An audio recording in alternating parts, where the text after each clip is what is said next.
Live from our 7 Tasmania studios, your nightly news with Louise Huber begins now. Police are investigating an armed robbery at a Mowbray supermarket just before 10 o'clock last night, after a teenage boy threatened staff with a knife while attempting to leave the store without paying. He fled the scene on foot. Nobody was physically injured in the altercation. Fire has torn through a home in Riverside. Crews from Launceston were called to the blaze before 9 o'clock last night. The resident has been able to return home, with investigators deeming the fire as accidental. Around 100 protesters have turned out in Launceston against the Macquarie Point Stadium. Activists took turns to outline their concerns for the proposed project, flagging potential cost overruns and generational debt. How is this young generation that's coming forward going to be able to pay this debt that we're going to bring to our state? If there's no stadium, there's no team. We want the team and we're very excited about this. Organisers say today is just the first in a series of anti-stadium protests. Tenders are now open for the construction of a new community-based mental health facility at St John's Park.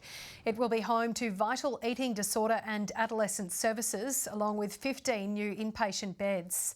The Newtown site is part of the state government's broader plan to extend the support beyond the Royal Hobart Hospital.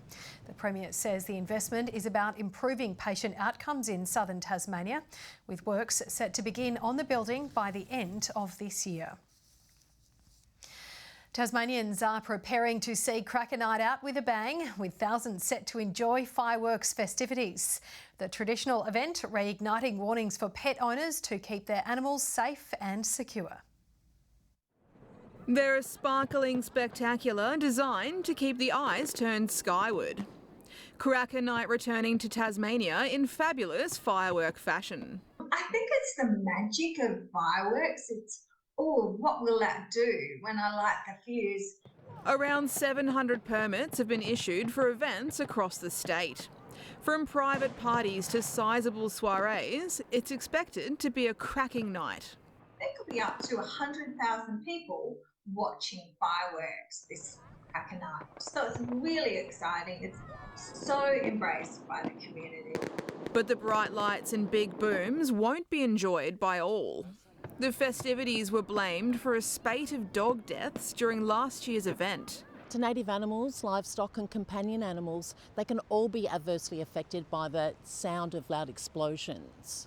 Owners of pets and livestock are being urged to take care to avoid tragedy. Some safety measures you can take are turning on some background music to keep pets distracted, treats and a warm, secure spot to hide. You know your animals, you know what they need. Please try and stay home and be with them tonight and make sure yours isn't one of the animals that gets out and gets on the road. The fireworks kick off at 7 o'clock. Annie Green, 7 Tasmania News.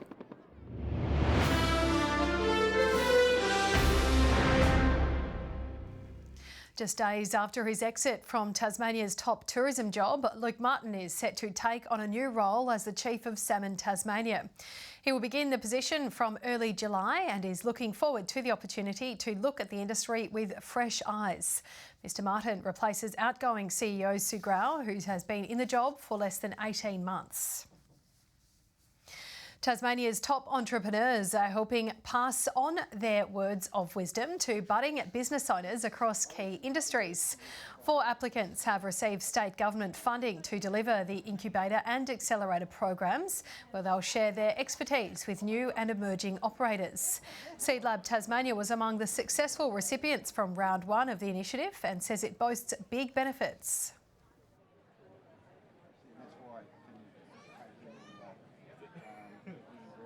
They don't have the money yet to be able to pay for trusted advice, and even if they did have the money, where do they find trusted advice that they can rely on? We fill those gaps, we provide a community, a network. Seedlab's been really good in sort of clarifying those issues that we have to deal with and giving us the knowledge so that we can proceed building the business more effectively. The partnership began last year and has seen advice and support offered to more than 60 businesses, with jobs also created in the process. A local politician says the cost of living crisis is seeing more women deprived of essential sanitary items. Dozens of Tasmanians have done their part to address the issue, attending a fundraising high tea just one day out from World Menstrual Hygiene Day. Bringing an important issue to the table. The purpose that we're here today is to actually eradicate period poverty within Australia. More than 100 women pouring in to share the Dignity's annual high tea to support others who aren't as fortunate and stamp out the stigma surrounding period poverty. Women who can't afford or can't access period products are having to resort to using things like rolled up socks, newspaper and wadded up tissues and toilet paper. The event was one of 8 happening around Australia this month and included an expert panel answering questions as well as raffle prizes to help raise a national $450,000. We've been in the planning for this event for probably 12 months, so it all starts, and we've got a wonderful team of volunteers, and especially they're all here today helping us.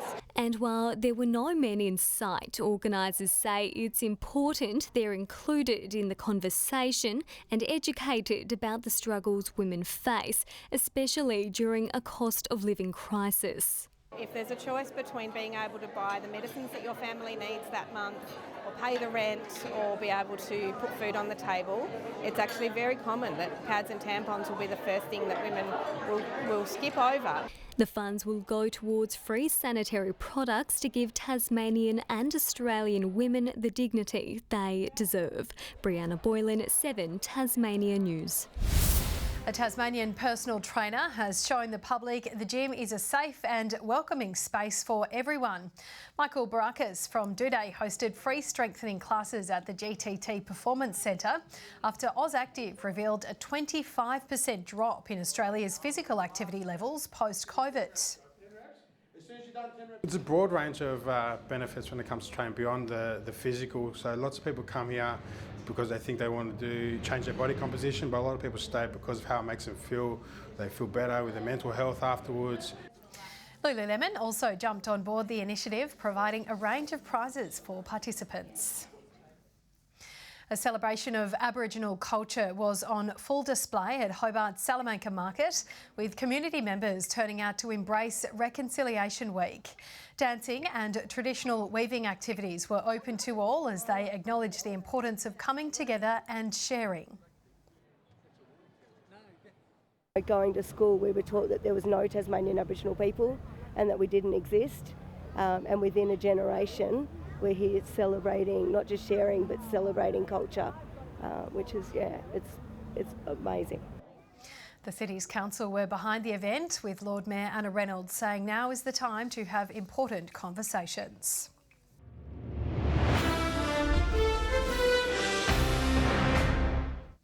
To TSL News now, and Lauderdale coach Alan Christensen has helped his side deliver a thumping to Glenorchy as the Bombers chased a crucial win at KGV. The skipper put on a dominant display in the TSL contest that left the home side unable to match the momentum. He's been one of Lauderdale's best today. Christensen, though, swoops on the loose football. I think he might have kicked the goal. He has. The margin blew out to 53 points at the final siren, seeing the embattled Magpies suffer another defeat. It was a fight to the finish at North Hobart Oval, where neither the Blues or the Demons were willing to back down on the fields. The Northern visitors came to put on a show, enjoying moments of glory in front of goal.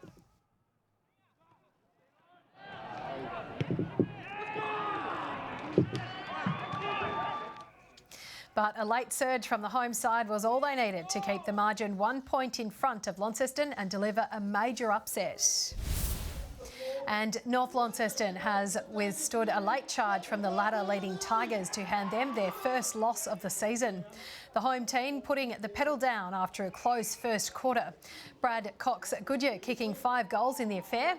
Kingborough bouncing back to form in second half, keeping the pace up against their rivals. However, in the end, the Northern Bombers prevailed by 4 points.